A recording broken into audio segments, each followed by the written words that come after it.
kalatvlive. Kalatvlive machiegni pacho. Ma e odwa.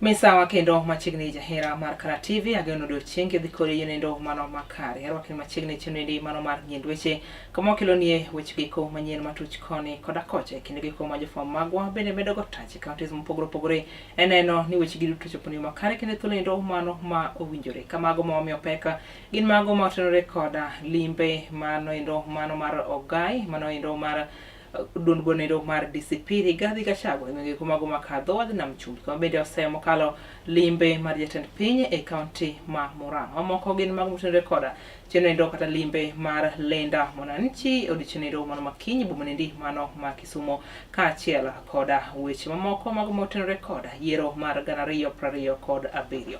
Bed kodwa nyaka giko mar chenoni nyinga en Julian Ouma ka jaloko marwa en David Abila. Parendo wachiel kachiel kokaliru kuma tudruok magwa mageko mag mbui mar wangu kat kalatvlive YouTube at kalatvlive kaachiel koda TikTok at kalatvlive machiegni.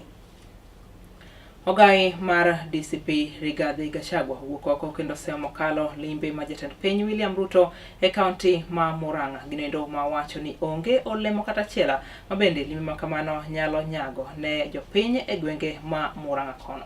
Magine wacho e kinde limbe mare e gwenge kumago makadhodh nam chumbi kama bende ne oseo mokalo sirikal maita koda William Ruto ma oyango ni en manendo maketo jo Kenya koda weche giko matek miwuoro. Sasa hapa Kongoya mimi nataka kufundisha nyinyi. Yeye jana ameenda pale Murang'a jana. Hapo sisi tulimalizana na yeye. Mambo yetu na yeye ni biashara. Akitaka kuongea na sisi kila mtu 3,000. Kupiga makofi 2,000. Kucheka 2,000. Kumalizana na Kasongo ni giri 7. Sasa ameenda Murang'a ametoa kila mtu 7,000 wamemsikiza. Wamesema 2 term. Amejaribu kusema watu waingie serikali amwambia hapana. Malipo ilikuwa ya kusema 2 term. Ukitaka tuseme tumeingia serikali uongeze pe? Kasongo akaishwa siangaishwe. Na nimemwambia Wakikuyu pale, hii pesa iko na laana. Iko na damu ya Gen Z. Usipeleke nyumbani, usipeleke mtoto shule, usinunue mbuzi, hiyo ulipe deni ya Shylock ama ukulie hapo kwa buloti. Sasa alipomaliza vijana wakakula hiyo pesa, ile t-shirt ya yellow wakatoa wakachoma. Kasongo angaishwe siangaishwe. Angaishwe siangaishwe. Sasa hapa Mombasa miaka nenda miaka rudi mumekaliwa na familia moja hii ya Joho. Wanajifanya ati yao ni Mungu. Ati ukitaka kiti ya governor ati lazima uende umuinamie ndugu ya Joho. Ati ukitaka biashara lazima umuinamie. Mtakubali hiyo maneno? Tunaomba watu ya Mombasa mujichagulie governor wenu bila kupitia kwa familia ya Joho kwa sababu nyinyi watu ya Mombasa. Si ndio? Hii kijana anaitwa Jicho Pevu anatosha atoshi? Apewe asipewe? Ainuliwe asiinuliwe? Hapa Mombasa iko wafuasi ya Rigiji? Iko wafuasi ya Rigiji? Wacha nione wafuasi ya Rigiji. Bas muti yeyote anaunga Rigiji mkono nimemuomba kwa heshima kura ya governor mpatie Mohamed Ali bwana Jicho Pevu mwenyewe. Speaker Odbura Mamalo Moses Wetangula koroni to wukoko kendo kwa migao nendo mano mar thieth mondo mi oyie chikie itgi ne ywaka mar oganda ma pacho kaindi. Wetangula koroni to ne owacho ni jopuonj osebedo ka chiwo ng'ur margi mokalo ahinya kotenore koda okumba thieth nogo mano mar SHA gisebedo ka giwacho ni ok tinegi e yonendo mano makare kinde ma migao mar thieth onge okang' moro amora mabende gisekawo kotenore koda ywak makamako. Amechukua notes zote, amechukua makaratasi mmenipa. I'm going to work on them.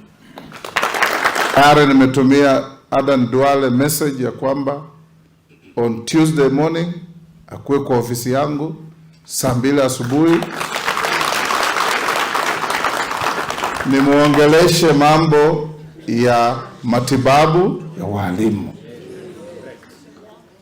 We say in English, don't throw away the baby with the bathwater. If you see a snake in the roof of your house, you don't burn down the house. You find a way of getting rid of the snake. I'm sure with these members of parliament, and I'll invite them to join me when I talk to Duale, to present your views, because these are not just the views of the teachers of Bungoma. I was in Kuria last weekend, I had the same thing. I was in Narok, I had the same thing. I was in Diwa in Homa Bay, I had the same thing. So the aggregate of what we have had amounts to critical matter to address, and we are going to do that. I encourage you that when there is a problem, conventional wisdom tells us you look for a solution, don't look for who to blame. Because after blaming, the problem doesn't go away. But if you look for a solution, the problem will go away. So we will solve these problems. Nothing is insurmountable. And I'm sure we're up to the task.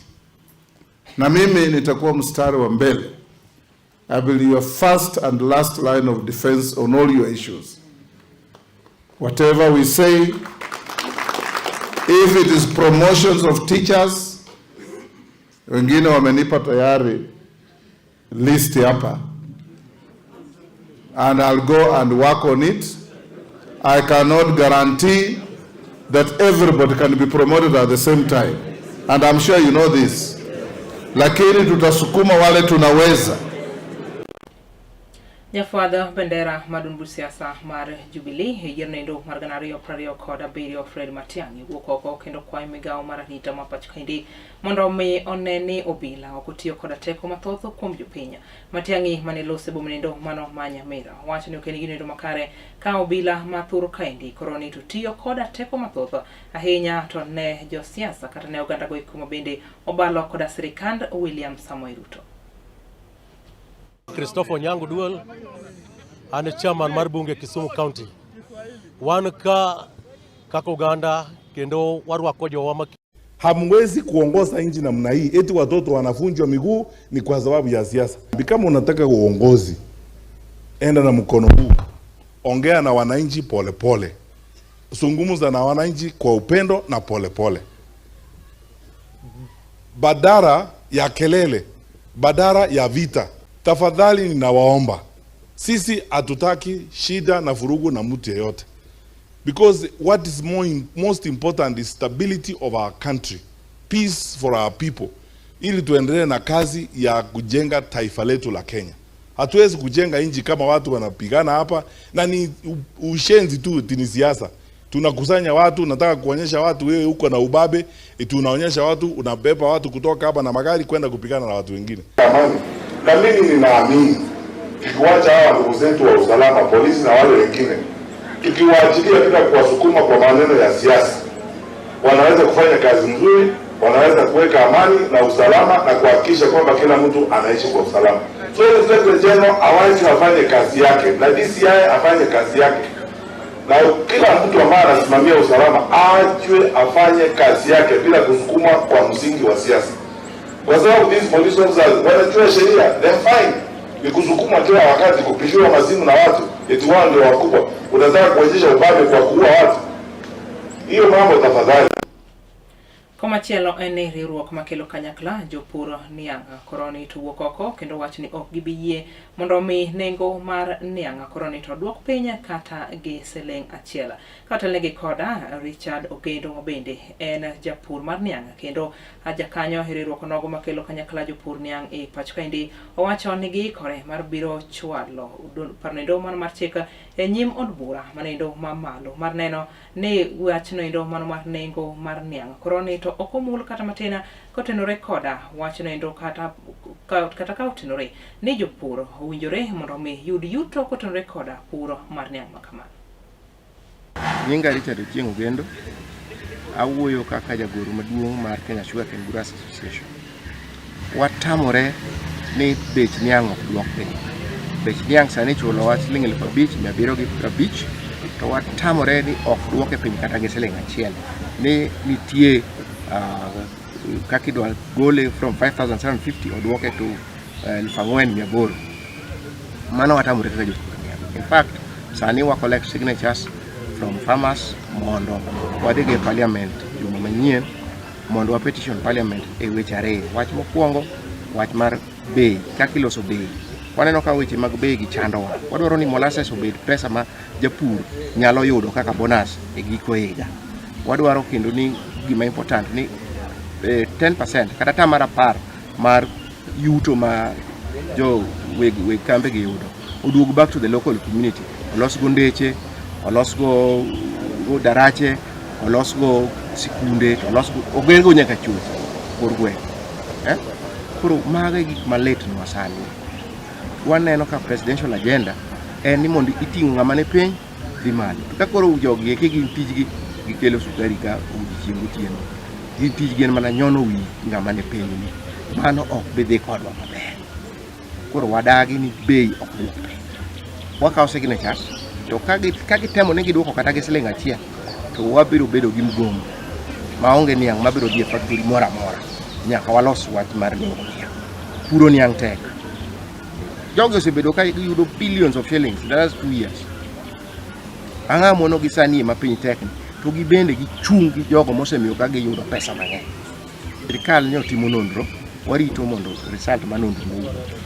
Koro ka result ma nonro no osewuok e kwa bo wuoye ni to wach sukari ni en nang'o, nikech konchiel iwacho ni en industrial sugar, konchiel jomoko bende wacho ni industrial sugar ni osedonjo e local market, konchiel nitie millers ma complain no ginyao uso sukari nikech nitie sukari moro market.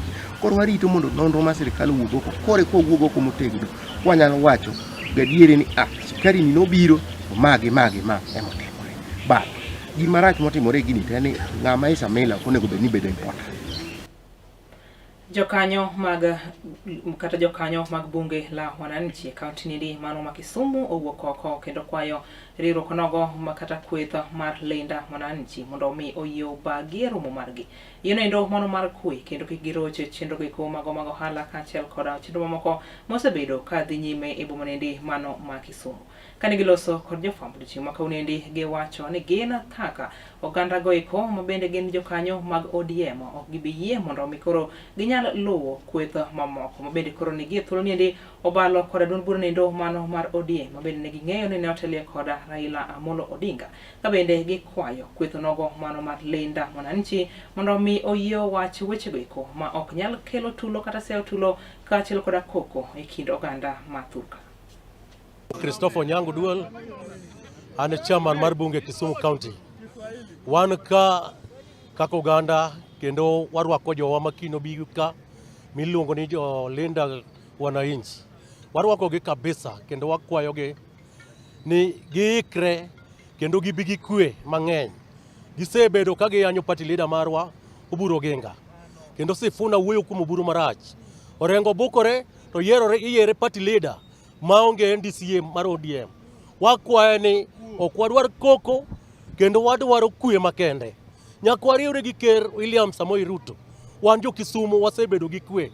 Koro wakwani ka gibiro gi Raila ka kiny. Wadwano ubi gi kwe makende. Kik wawinj ni nyithindwa hinyre rally no. To kapo ni nyithindwa hinyre rally no, to une modhi kawo responsibility mar thiedho jowa mohinyre go. To gima dwano ung'e ni Kisumu osechiek ne William Samoei Ruto. Kisumu osechiek ne ng'awa? William Samoei Ruto. Kendo watere bila break.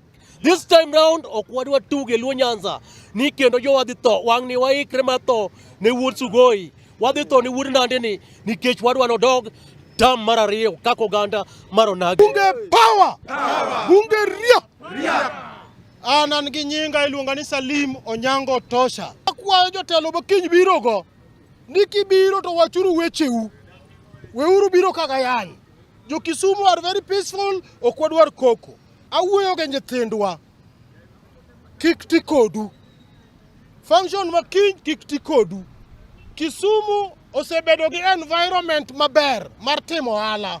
Wan gi mama mboga, wan gi jopenka, wan gi shughuli wa makama kawaida.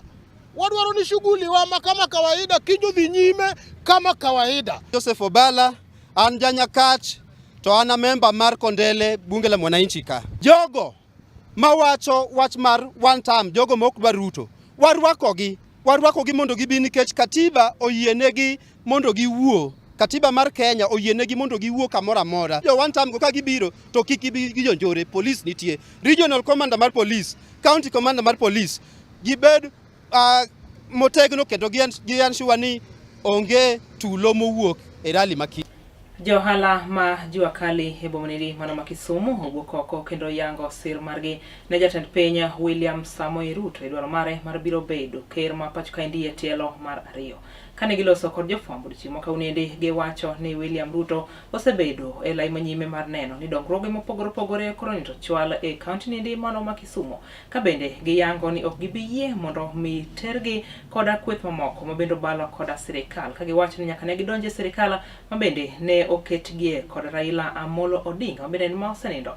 Gisebedo ka gineno olemo mopogore opogore kawuok kuom piny owacho. Ne gitiyo koda thuolo makamano mar jiwo sirikal mondo mi oyotingi gi malo kaka sekta no endo mar jua kali kotenore koda midhiero mopogore opogore magisebedo ka gikalo. Kesho yo one time watakuja.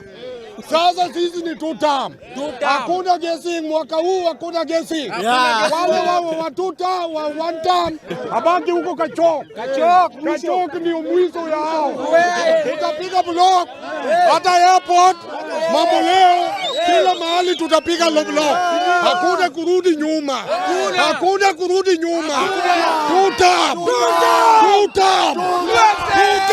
Manila bando mon okiro. Aja tich ma jua kali ka. Wan kaka wan jua kali. Wasebedo kwa gore ne wach bede sirikal. Ma nyithindo osebedo kogo, waseiko ji, wasetero shanduge, masani koro wagik. Ok wachak watim mano.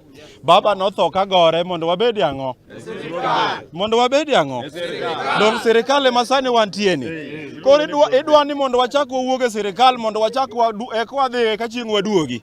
Dong sirikal ma wantieni. Wan wang'eyo ni Kisumu ka.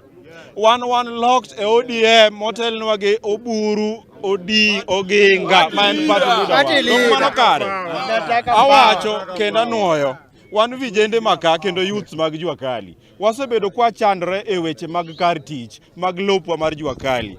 Wa plead ne president, leaders wa, gi party leader wa Oburu Odinga. Okao time makende thuolo mondo bika mondo address wach law mantiere Railways kani mondo vijende oyud kar tich ka wan e sirikal. An iluonga Joseph Akeyo, aja jua kali. An nasegora ne donje sirikal.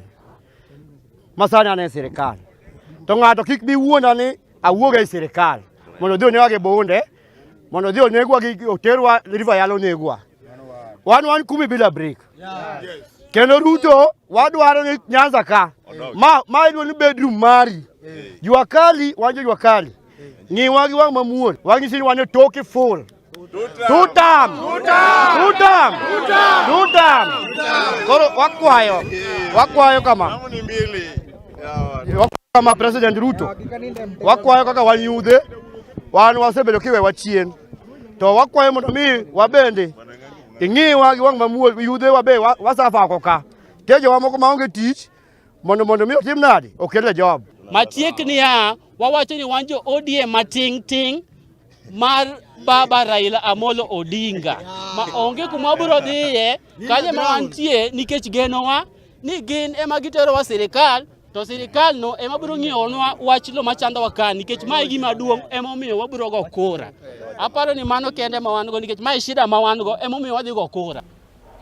Johala magoiko ma Kibuye machiegni koda kanindo mano mar police dog koro nito wuok oko kendo yango midhiero kaachiel koda sand magisebedo ka gikalo e kotenre koda tend obila nindo mano ma police dog kane giloso kod jofwambo giyango ni gie thuolo niendi otam gi dhi nyime koda chenro mag ohala e kindego eko bende osekongi ni idwa kata kindego eko bende owacho ni dwaro nitiere mondo mi muk kuondego eko mag ohala ka bende giywago reyo kaluwore ni onge obok moro amora kata notisa mane osechiwnegi mayango muko makamago. Gikwayo city manager ma Kisumu Abalawanga mondo mi nyalo donjre wach nindi mar neno kaka nyalo reso johala makamago. Inspector miluongo ni Monica Wagikuyu oketo askechege mondo bi kae omukwa. Nosetero wachni e county. To kanotere county CM mar county no biro nyaka ka ma CM no seye ni miyowa notice kata mana 3 months nikech onge kaka inyalo muki ka onge notice.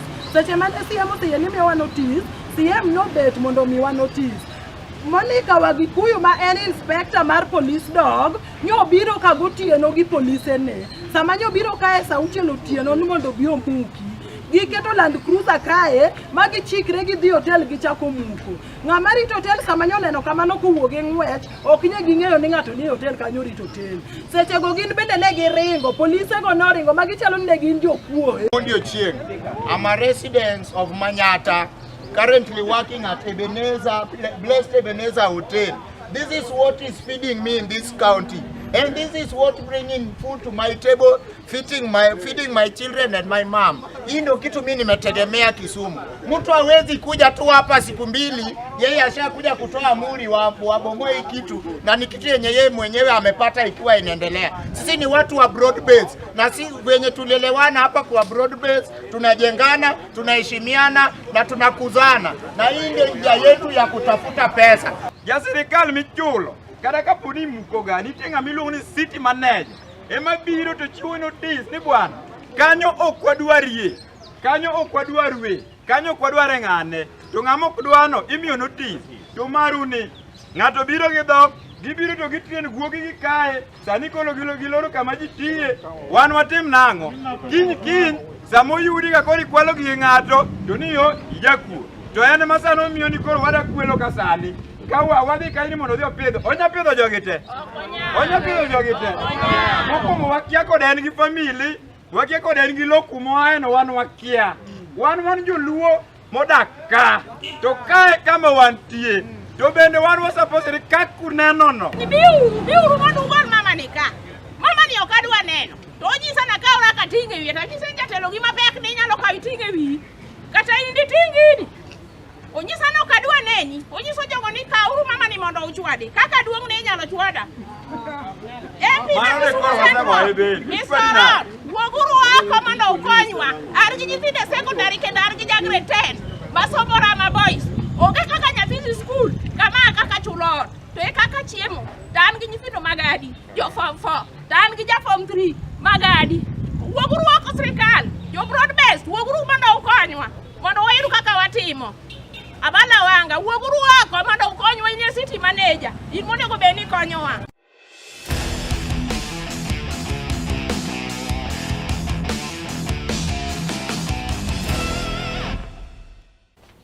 Kaka yo makende mar neno ni weche giko mag tuke adhula koro to nyal ting malo e county ma Kisumu.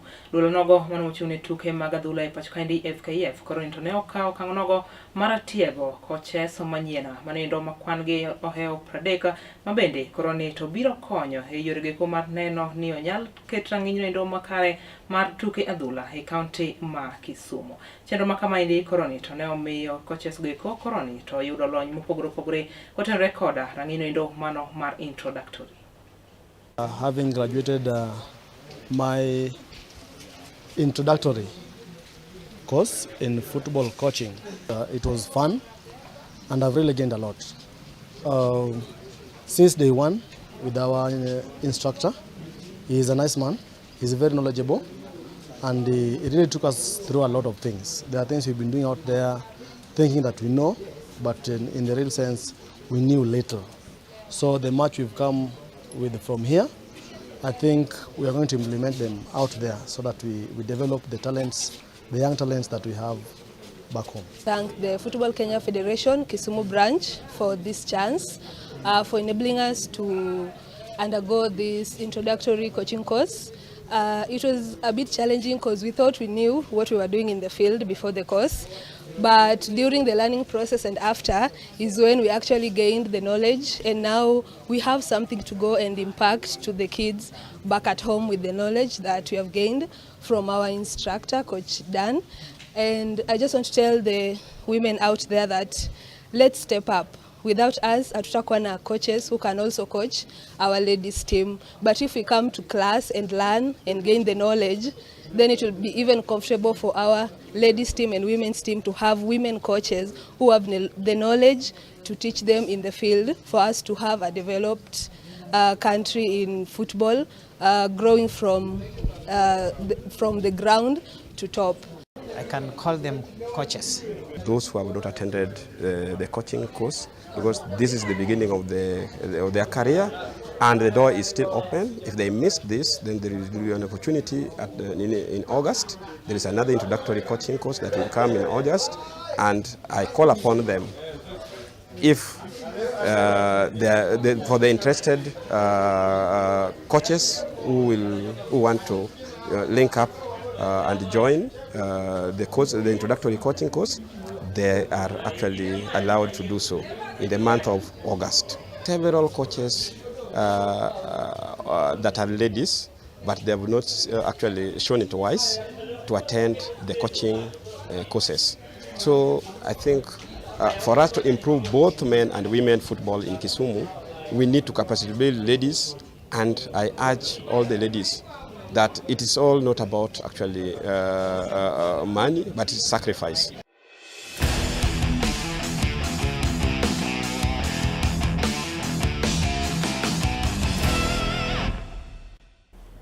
Nyiriri en pradega chiel mabendo se kalo tok saa deko mar midhiambo. Yina mondo mi magi kanyo hechonede mano mar gindueche.